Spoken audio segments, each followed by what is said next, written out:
Bonjour pour tout le monde.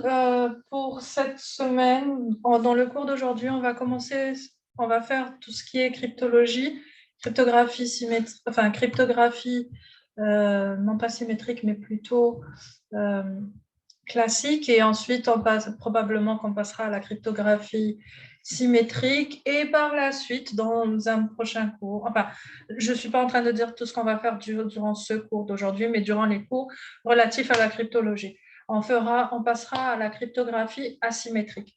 Donc, la cryptologie, d'abord, c'est quoi? On en a parlé auparavant. C'est une science mathématique qui permet d'étudier les principes, méthodes et techniques liées à la sécurité de l'information sous toutes ses formes, qu'elles soient texte, image ou son. Elle va comporter deux branches, la cryptographie et la cryptanalyse. La cryptographie, qu'est-ce que c'est? C'est l'ensemble des techniques qui vont permettre de chiffrer des messages. Qu'est-ce qu'on veut dire par chiffrer des messages? On veut dire par là, c'est les rendre incompréhensibles, inintelligibles, sans faire quelque chose de particulier, une action spécifique. Donc, le verbe crypter est parfois utilisé, mais généralement, on préfère le verbe chiffrer. Le fait de coder un message de telle façon à le rendre secret, ça s'appelle un chiffrement. Et l'inverse, donc pour passer d'un message chiffré à un message, au message original, on va utiliser ce qu'on appelle le déchiffrement. Donc, la méthode de déchiffrement. Donc, si on regarde, ça, c'est un schéma global, sans prendre en considération le type de chiffrement, est-ce que c'est des clés symétriques ou pas. Donc, le chiffrement, c'est quoi? C'est on a un message, on a d'abord celui qui va envoyer le message. Il a un message, qu'est-ce qu'il va faire? Il va appliquer à ce message une fonction de chiffrement avec une clé de chiffrement pour avoir un message chiffré. Ensuite, il envoie ce message chiffré à travers un canal non sûr, par exemple Internet, à la destination.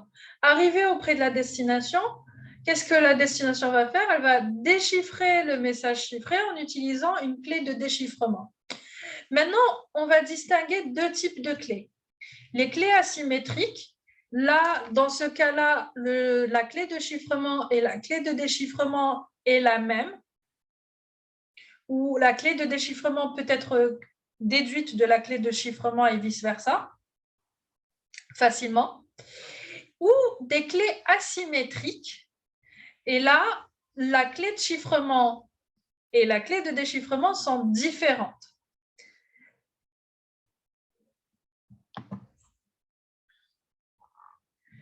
Quant à la cryptanalyse, c'est le fait de reconstruire un message chiffré en clair. Alors, quand on dit en clair, ça veut dire qu'il est lisible, compréhensible de n'importe qui quand il va le trouver, quand il va le voir, à l'aide de méthodes mathématiques. En d'autres termes, déchiffrer le message codé sans connaître, ou le message chiffré, sans connaître la clé de déchiffrement. Tout cryptosystème doit nécessairement être résistant aux méthodes de cryptanalyse si on veut qu'il soit utilisable pour garder la confidentialité, le secret.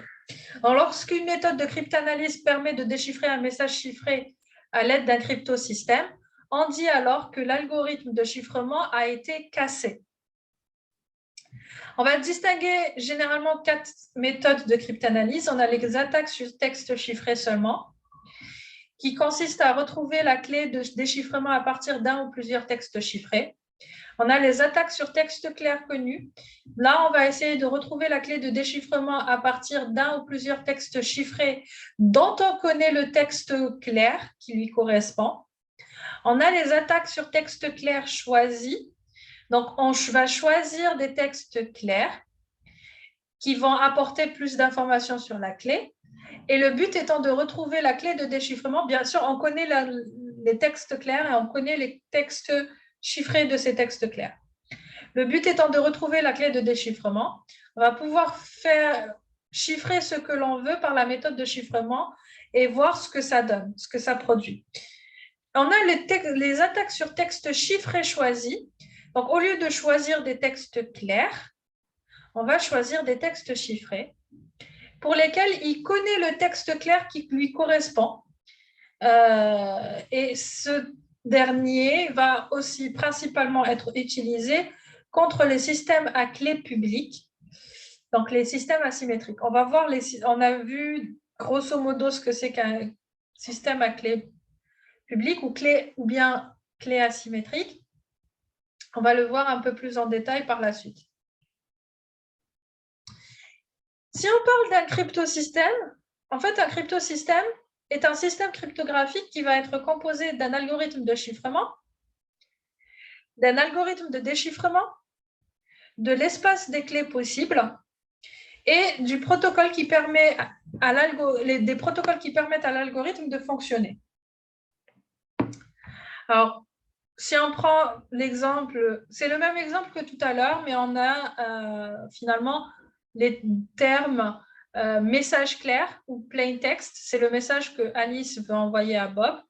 Il va y avoir chiffrement.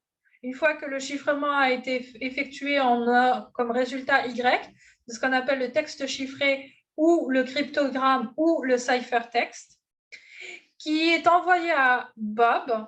Alors, ça veut dire que ici, comme Y est envoyé sur un canal peu sûr, si on envoyait X, donc le message clair, au lieu de Y, le message chiffré, Oscar, celui qui est en écoute ou qui est en train d'observer la communication, il pourra connaître le message. Mais en envoyant Y, qui est un texte chiffré, Oscar ne peut pas savoir c'est quoi le message tout de suite. Il va devoir faire de la cryptanalyse. Peut-être que la cryptanalyse marchera, peut-être que la cryptanalyse ne marchera pas. Et voilà.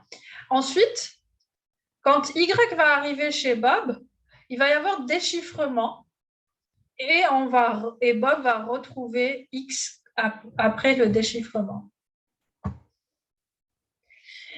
La cryptographie symétrique ou la cryptographie à clé secrète, on l'appelle de ces deux manières, c'est lorsqu'on a Alice et Bob, donc l'émetteur et le récepteur, qui vont partager la même clé. Cette clé va permettre de chiffrer et de déchiffrer un message, et la clé de déchiffrement et de chiffrement ne sont pas forcément exactement les mêmes, mais peuvent être calculées l'une à partir de l'autre. Ça veut dire si j'ai la clé de chiffrement, je peux calculer la clé de déchiffrement, et si j'ai la clé de déchiffrement, je peux calculer la clé de chiffrement assez facilement. Son fonctionnement est que Alice va se mettre d'accord avec Bob pour une clé secrète. Donc, soit elle va envoyer à Bob une clé secrète de façon sécurisée. Généralement, c'est ce qui va se passer. Par exemple, en lui donnant en main propre ou à l'aide d'un canal sécurisé. Ensuite, une fois que Alice et Bob ont la même clé secrète, Alice va chiffrer le message avec sa clé secrète K. Et Bob, quand il va recevoir le message d'Alice, il va utiliser la même clé K pour déchiffrer ce message. Toutes les communications suivantes peuvent se faire grâce à cette même clé. L'avantage, c'est que le chiffrement et le déchiffrement, ici, sont rapides. Ça ne prend pas de temps. Enfin, ça prend très peu de temps. Son inconvénient, c'est comment arriver à faire cet échange de clés. Alors, si Alice et Bob sont dans la même ville, ça peut être fait assez facilement. Alice va donner la clé à Bob en le rencontrant directement. Par exemple, elle va dire je te rencontre dans tel café.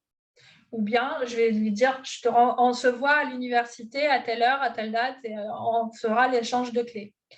Maintenant, le problème qui se pose, c'est imaginons que Alice et Bob soient dans deux pays différents. Comment faire pour qu'ils puissent s'échanger les messages? Plutôt, comment faire pour qu'ils puissent s'échanger la clé secrète? Et autre chose, quand on n'a que Alice et Bob, ils ont une seule clé partagée. C'est facile à gérer. Mais imaginez que Alice doit communiquer avec 1 millier de personnes. Ça veut dire que Alice va devoir gérer 1 millier de clés secrètes, qu'elle va devoir les sauvegarder, les mettre dans un lieu sûr. pouvoir ensuite y accéder à la bonne clé pour la bonne personne avec qui elle va communiquer, et ainsi de suite. Donc, c'est une gestion de clés qui est lourde.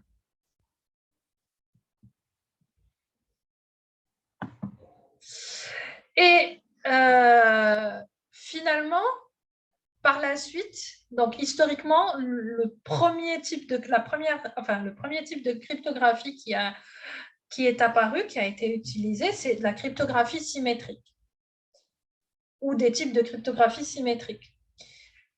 Ce n'est que par la suite, je crois que c'est dans les années 60, fin des années 70 ou je pense, on verra ça par la suite de toutes les façons, il y a la date sur une des slides par la suite, mais la date nous importe peu, hein. C'est juste une information comme ça. C'est la cryptographie asymétrique. Alors, dans la cryptographie asymétrique, eh ben, au lieu qu'on dise Alice et Bob vont partager un secret, eh ben, là, Alice et Bob ne partagent pas de secret. La clé de chiffrement va être publique. Elle est connue, donc peut-être qu'elle sera mise dans un annuaire, par exemple. Et donc, si je veux envoyer un message à Bob, moi étant Alice, je veux envoyer un message à Bob, je vais aller voir dans l'annuaire quelle est la clé publique, la clé de chiffrement de Bob. Et donc, je vais utiliser cette clé publique, cette clé de chiffrement, pour pouvoir chiffrer mon message et l'envoyer à Bob. Ensuite, par contre, la clé de déchiffrement de elle est secrète. Et on ne peut pas la calculer en un temps raisonnable à partir de la clé de chiffrement. Ça veut dire que quand Bob va recevoir le message, chiffré, que Alice a chiffré en utilisant la clé publique de Bob, Bob va utiliser sa propre clé secrète, en fait, sa clé privée, on appelle ça une clé privée dans le cas de la cryptographie asymétrique, et pour déchiffrer le message qu'il a reçu.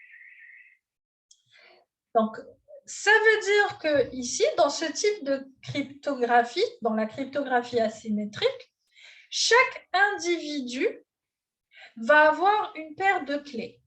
Une clé privée qui n'est connue que de l'individu lui-même et qui va servir à déchiffrer les messages qui lui arrivent, et une clé publique qui est communiquée à tout le monde et connue donc par tous les interlocuteurs qui veulent communiquer avec cette personne pour qu'ils puissent chiffrer le message avec. Donc, le principe, c'est un message codé avec une clé privée ne peut être décodé qu'avec une clé publique, qu'avec la clé publique associée à cette clé privée.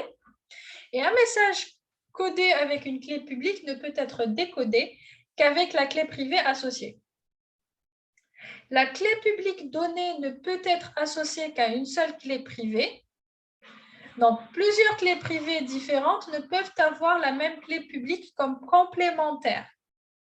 Une clé privée ne peut être associée qu'à une seule clé publique. Plusieurs clés publiques différentes ne peuvent avoir la même clé privée comme complémentaire. En d'autres termes, pour une clé publique, il y a une seule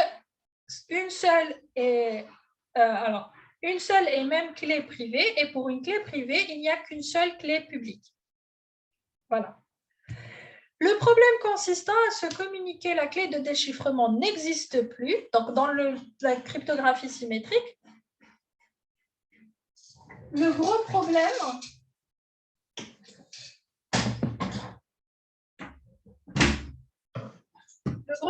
c'est que comment Alice et Bob vont pouvoir se partager la clé secrète.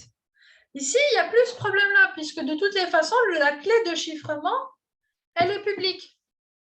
Donc, il n'y a pas besoin de rendre ça secret. On peut la publier, la donner à tout le monde, et tout le monde peut la regarder, la voir sans aucun problème. Parce que pour déchiffrer, on aura besoin de la clé privée. Donc, on n'a plus ce problème de comment communiquer la clé de déchiffrement. Donc, son fonctionnement est le suivant. Bob veut envoyer un message confidentiel à Alice. Bob va chercher la clé publique d'Alice. Soit il demande à Alice d'envoyer une copie, soit il va chercher dans un type d'annuaire en ligne où est stockée la clé publique d'Alice. Ensuite, Bob va chiffrer son message à l'aide de la clé publique d'Alice et seule la clé privée d'Alice va pouvoir déchiffrer le message de Bob. Donc, quand le message va arriver chez Alice, Alice va pouvoir déchiffrer le message grâce à sa clé privée et que seule elle connaît. Et donc, personne d'autre ne pourra déchiffrer ce message-là.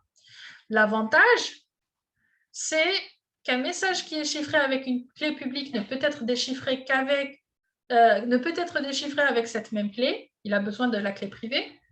La lecture des messages reçus par le récepteur, en fait, moi, si je reçois des messages chiffrés de différentes personnes, ben, ça ne change rien pour moi parce que je vais utiliser la même clé de déchiffrement, la même clé privée pour déchiffrer tous les messages que j'ai reçus. En d'autres termes, je n'ai pas besoin de gérer plusieurs clés. Je gère ma paire de clés seulement. Et donc, le récepteur doit identifier l'émetteur, alors que dans la cryptographie symétrique, le récepteur doit savoir qui est l'émetteur du message pour pouvoir identifier la clé à utiliser et conserver le même nombre de clés que le nombre de personnes avec qui il communique. Dans la cryptographie asymétrique, non, on n'a pas ça. Par contre, on a parlé des avantages, mais on a des inconvénients. Alors, l'un de ces inconvénients, c'est qu'il est lent.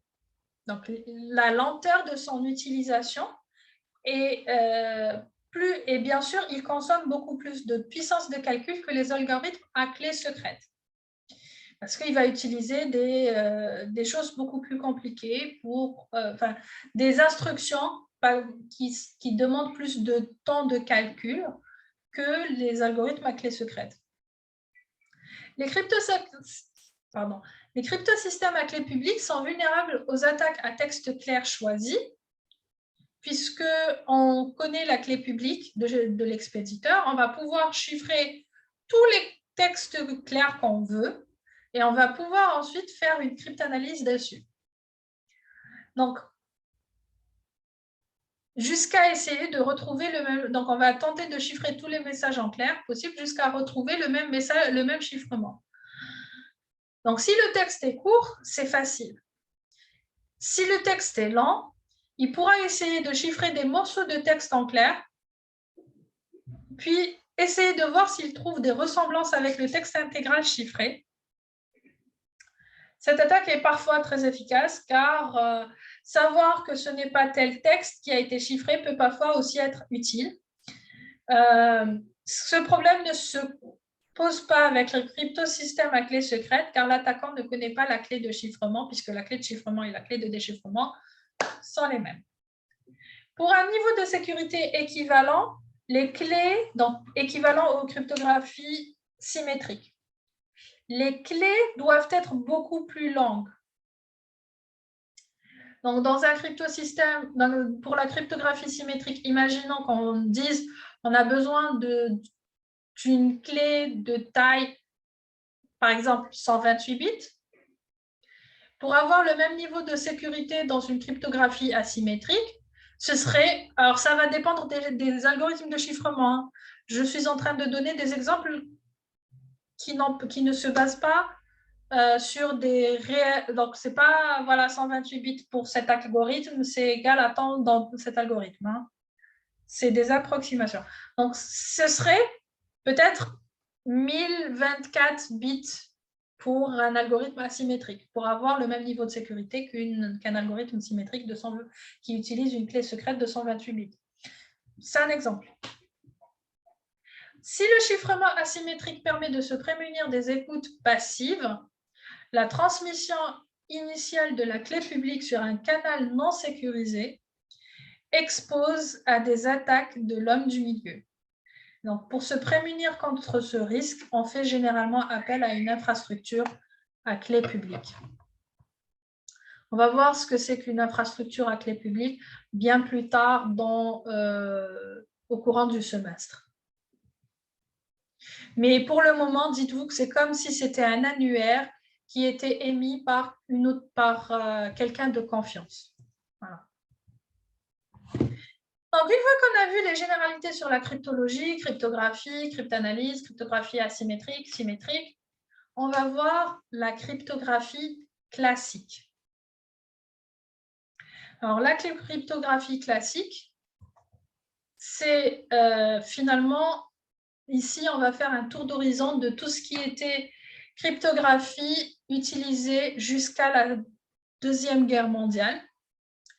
Alors, même s'ils ne sont plus utilisables, ils sont caducs maintenant, ça reste ce sont des exemples importants qui permettent de comprendre les principes des systèmes modernes.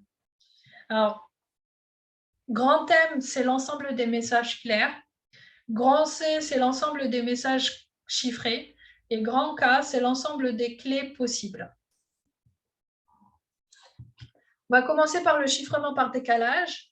Alors, le chiffrement par décalage, c'est un chiffre dans lequel chaque caractère du texte en clair est remplacé par un autre caractère dans le texte chiffré. Ici, l'ensemble des messages égal à l'ensemble des textes chiffrés égal à l'ensemble des clés possibles est égal à Z26. Alors, Z26, dans le cas où le nombre de caractères dans l'alphabet utilisé est égal à 26 caractères. Si on prenait l'arabe, par exemple, l'arabe possède 28 caractères. Ça voudrait dire qu'on n'utiliserait pas Z26, on ne serait pas dans Z26, mais on serait dans l'ensemble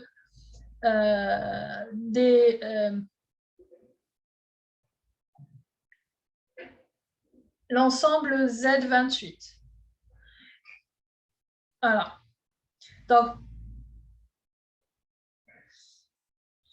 comment fonctionne ce chiffrement par décalage? Si on a le message X, le caractère X dans le message, donc on a un message, on va prendre chaque caractère un par un. Et on va chiffrer chaque caractère un par un. On prend le premier caractère, on va lui appliquer la fonction fk de x, avec k, petit k étant la clé de chiffrement. Et donc, ce serait égal à égal à x plus k modulo 26, avec x appartenant à Z26. Alors, de toute façon, normalement, on va voir un exemple par la suite. Oui, je pense qu'on va voir un exemple après, donc ce n'est pas la peine de détailler. Par exemple, si je prends l'alphabet de A à Z, A, je vais lui assigner le numéro 0 et B, lui assigner le numéro 1 et ainsi de suite jusqu'à Z auquel je vais lui assigner le numéro 25. Si je prends K égale à 3 et que la première lettre de mon message c'est A, alors F de 3, la clé A, ça va être égal à 0 plus 3 modulo 26. Et donc plus 3, ce serait B, C, D. C'est D. Voilà, c'est la lettre D. Maintenant, pour la fonction de déchiffrement, comme on a fait une addition modulo 26, on va faire une soustraction modulo 26. Et donc, on aura un caractère du message chiffré, Y, va être égal à Y moins la clé K modulo 26. Si je prends mon exemple de D, D c'est égal à 3, donc 3 moins K qui était égal à 3, ça nous donne 0 modulo 26, ça reste 0 et 0 a été assigné à la lettre A. On va voir ça plus en détail avec un exemple par la suite, de toutes les façons. Donc, attendez. On a un exemple juste après. Donc, avec l'exemple, je vais réexpliquer ça. Quoi qu'il en soit, gardez en tête que finalement, le chiffrement par décalage, la fonction de chiffrement, c'est x plus k modulo n. N, c'est le nombre de caractères qui se trouvent dans l'alphabet qu'on utilise. Et la fonction de déchiffrement, c'est y moins k modulo n. Donc, le chiffrement par décalage est un chiffrement qui est peu sûr, car réellement, on n'a que 26 clés possibles, voire même pas 26, on en a 25 parce que la valeur 0 ne va rien décaler. Si vous mettez x plus 0, ça reste x. Voilà. Donc, la valeur 0 ne modifie pas le texte clair, ce qui n'est pas très utile en cryptologie. On a besoin que le texte clair soit modifié. Il suffit au pire de faire 26 essais, ou plutôt 25, pour retrouver le texte clair. C'est-à-dire que l'algorithme peut être cassé par une simple recherche exhaustive. Alors, en moyenne, il va falloir 26 divisé par 2, donc 13 essais pour casser un message. Ça, c'est une moyenne. Donc, si on prend un exemple, je vous ai dit, on va donner à l'alphabet, pour chaque lettre de l'alphabet, un nombre. Donc, A, c'est 0, B, c'est 1, C, c'est 2, D, c'est 3, et ainsi de suite, jusqu'à Z, 25. Si on veut chiffrer B, Z, les lettres B et Z, qu'est-ce qu'on va faire? On va voir B. B, c'est 1, donc je vais écrire 1. Z, c'est 25, je vais écrire 25. La clé de décalage, je la prends 3. Je peux la prendre n'importe quoi, hein, mais là, dans notre exemple, on a pris 3.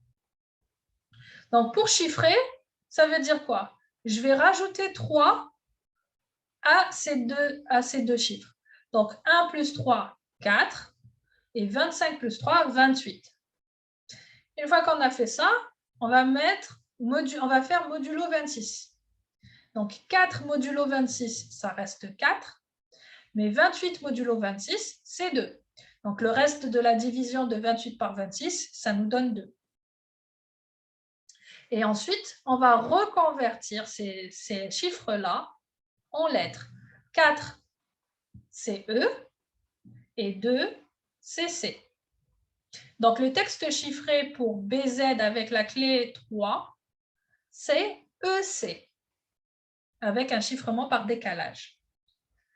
Pour déchiffrer, on va faire le contraire.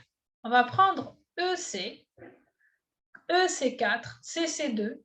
On va diminuer 3. 4 moins 3, c'est 1. 2 moins 3, c'est moins 1. Moins 1 modulo 26, ça nous donne... alors, attendez. Ça nous donne 25. Et donc, on aura 1 et 25. 1, c'est B. Et 25, c'est Z. Vous avez compris?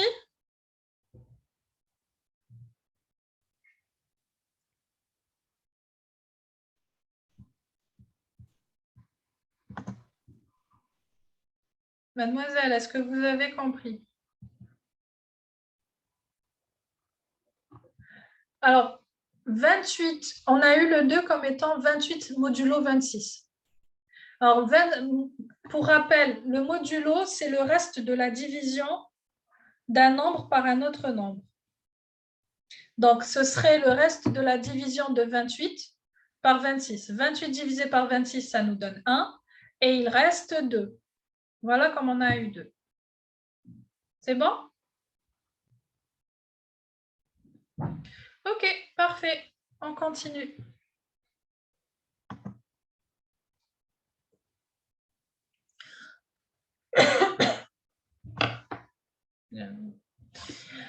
Une fois qu'on a vu le chiffrement par décalage, on va ajouter une légère complexité, très petite, qui est le chiffrement linéaire. Donc, le chiffrement linéaire va permettre d'avoir un nombre de clés possible plus grand que le chiffrement par décalage, et donc il a une sécurité légèrement meilleure. Le procédé va rester le même que le chiffrement par décalage, sauf que les fonctions de chiffrement et de déchiffrement sont légèrement différentes. On va voir. Donc, la fonction de chiffrement, comme son nom l'indique, c'est un chiffrement linéaire. Qui dit linéaire dit ligne droite. Donc, on va utiliser une équation de droite, l'équation d'une droite. Donc, l'équation d'une droite, pour ceux qui se rappellent, c'est f de x est égal à ax plus b. Mais comme on est dans un chiffrement, on va dire f de kx, k étant la clé. Ici, K va être, c'est une clé qui va posséder deux éléments, A et B. Donc, f de Kx est égal à AX plus B modulo n. Ici, n est égal à 26 parce qu'on est en train de travailler sur l'alphabet français. Il y a 25, enfin l'alphabet latin en réalité. Il y a 26 caractères dans l'alphabet latin. Et x appartient à Z26. Pour la fonction de déchiffrement, on va avoir, ce sera égal à l'inverse de A fois Y moins B' modulo 26, avec B' est égal à l'inverse de A fois B. Alors, l'inverse de A, c'est l'inverse de A modulo 26. On verra comment calculer les inverses par la suite. Mais il faut savoir que A fois son inverse, modulo 26 ici, c'est égal à 1, tout simplement. Et donc, l'espace de clé, ce sera AB appartient à Z26 croix Z26. Alors, on va pouvoir réduire A un peu plus, mais bon, vous allez comprendre pourquoi. On reprend un exemple.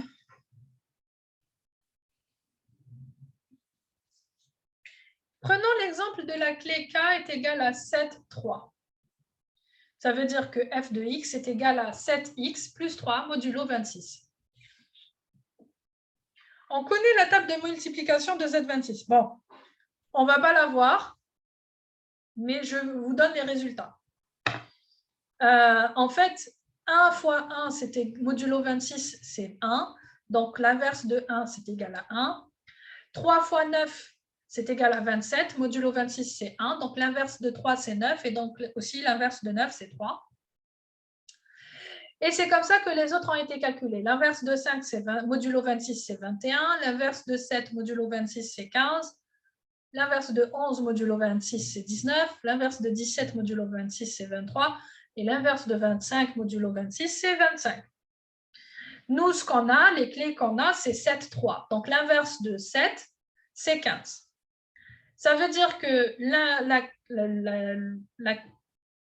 la fonction de déchiffrement, c'est égal à l'inverse de 7, 15, fois y moins 3, modulo 26. Et donc, ça nous donne 15y moins 15 fois 3, modulo 26, ça nous donne 19. Si on veut chiffrer le mot hot, ben on va faire comme tout à l'heure. D'abord, H, c'est 7. On reprend ce tableau. H, c'est 7. O, c'est 14. Et T, c'est 19. 7, 14, 19. Ensuite, on va calculer F de 7, F de 14 et F de 19. F de 7, c'est 7 fois 7 plus 3. Modulo 26, ça nous donne 0. F de 14, c'est 7 fois 14 plus 3. Modulo 26, ça nous donne 23. Et F de 19, c'est 7 fois 19 plus 3. Modulo 26, ça nous donne 6. Et on remplace. 0, c'est A. 23, c'est X. Et 6, c'est G. Pour le déchiffrement, on va utiliser 0, 23 et 6 et cette fonction-là pour pouvoir déchiffrer. Donc, pour que le chiffrement soit valide, il faut que f soit injective. L'opposé existe toujours dans Z26 et lorsque y parcourt Z26, y moins b' aussi. Donc, il reste à voir si l'élément A est inversible dans Z26. En fait, pour qu'une clé soit valable dans le chiffrement linéaire, il faut que A soit inversible dans Z26. Ça veut dire que l'équation A fois X, alors, tout simplement, ça veut dire que le PGCD de A et N, donc ici 26, est égal à 1. Et donc l'équation AX est égale à D mod N admet une seule solution unique qui est X. Si et seulement si le PGCD AN est égal à 1. Et dans notre cas, on voit que si le PGCD A26 est égal à D et D différent de 1, alors A n'est pas inversible. Donc, on a besoin que A soit inversible modulo 26, modulo N. Voilà. Donc, on reprend.